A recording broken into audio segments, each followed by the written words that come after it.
वारी. वारी म्हणलं की तुम्ही मी सोडा हो. त्या विठेवर उभ्या असलेल्या सावळ्यालाही स्फूर्ती भरते. वारी कधी पाहिली आहे का? पाहिली असेलही, पण वारी कधी अनुभवली आहे का? अहो, वारी म्हणजे न बोलवता, न आमंत्रण देता, जिथे लाखोच्या संख्येने फक्त ज्ञानोबा तुकोबाच्या नामस्मरणाने त्या विठेवर उभ्या असलेल्या काळ्याच्या ओढीने एका ठिकाणी जमा होणारे वारकरी. वारी म्हणजे कोणत्याही दंडुका आणि धाकाशिवाय असणारी ती शिस्त.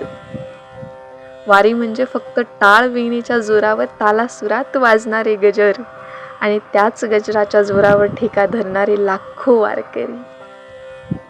कोणत्याही पूर्वतयारी आणि तालमी शिवाय असलेले त्या नृत्यातले साम्य आणि त्या संगीताने दुमदुमणारी पंढरी म्हणजे वारी. कोणीही कोणाचे कोण नसताना प्रत्येक जण जिथे एकामेकाची माऊली होते ती म्हणजे वारी. स्त्री असो वा पुरुष, लहान असो वा थोर, जिथे सर्वांचा एकच भाव, आम्ही पंढरीचे वारेकरी, आम्हा नाही थोरवी, इथे तुम्हा आम्हात नांदतो हरी.